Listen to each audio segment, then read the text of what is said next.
Joining me right now is Fox News strategic analyst and the author of The Damned of Petersburg, Lieutenant Colonel Ralph Peters. Colonel Peters, good to see you. Thank you so much for joining us. Good morning, Maria. So I guess Bret Baier reported earlier this week that there was a 99% chance that foreigners hacked Secretary Clinton's server. What's your take on that and on Trump saying military members do not take Clinton seriously? What do you hear from the military community?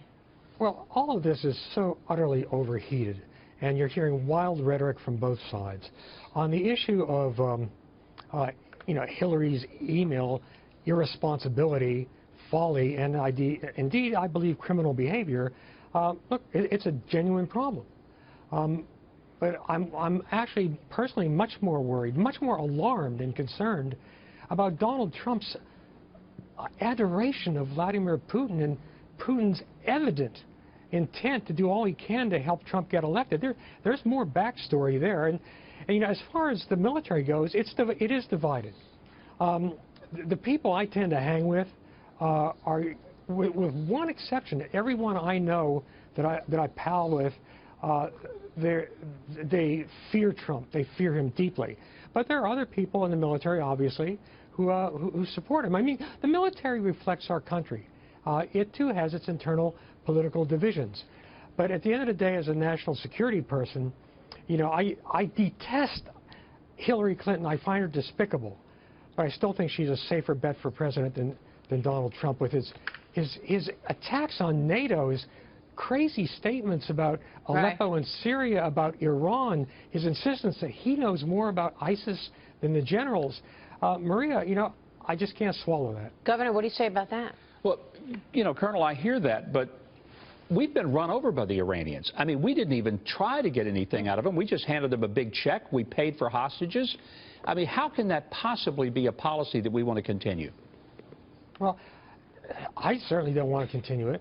I just think, look, Hillary Clinton is a much better man than President Obama. She's much tougher. And I'm not doing a commercial for Hillary Clinton. We in our history have never faced such a wretched choice of candidates.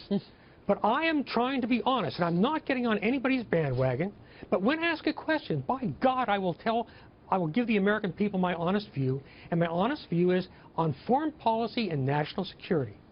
Hillary Clinton is clearly preferable to the irresponsible and madcap Donald Trump. Do you think, though, she would surround herself with the kind of people that would make us safer versus Donald Trump? See, that's a big concern to me. It's not just who the president is, but who do they put around them? Who do they employ? Who do they appoint?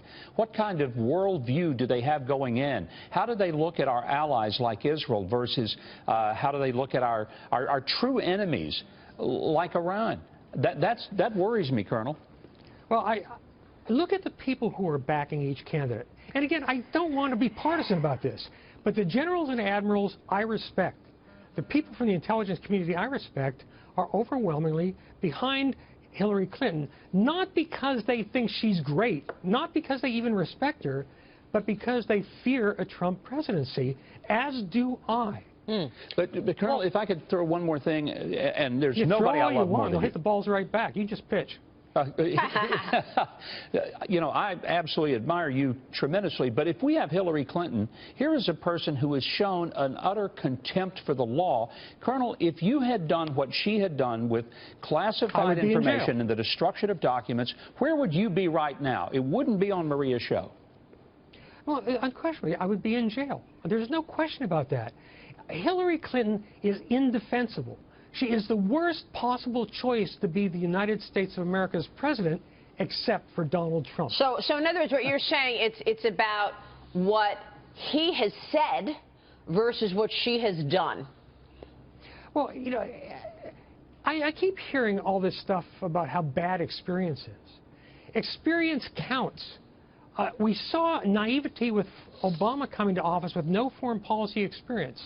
And again, Hillary Clinton, she knows what Putin's about. And Putin fears her, or he wouldn't be trying so hard with these leaks to get Trump elected. I mean, there's a lot more backstory here.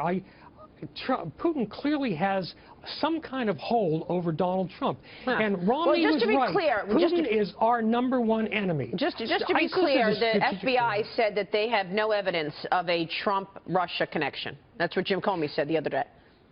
16 intelligence agencies say that the WikiLeaks, one-sided dump to WikiLeaks, the hacking, has come from Russia.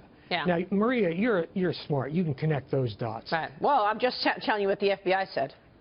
Well, yeah, but the FBI is in a shambles right now. And look, we can argue this back and forth. But, Maria, when I come on your show, which I love the show, or any show, you run the danger of getting honest answers. Yeah, absolutely. And we want honest answers. That's why we love you. Thank you so much, Lieutenant Colonel. Good to see you.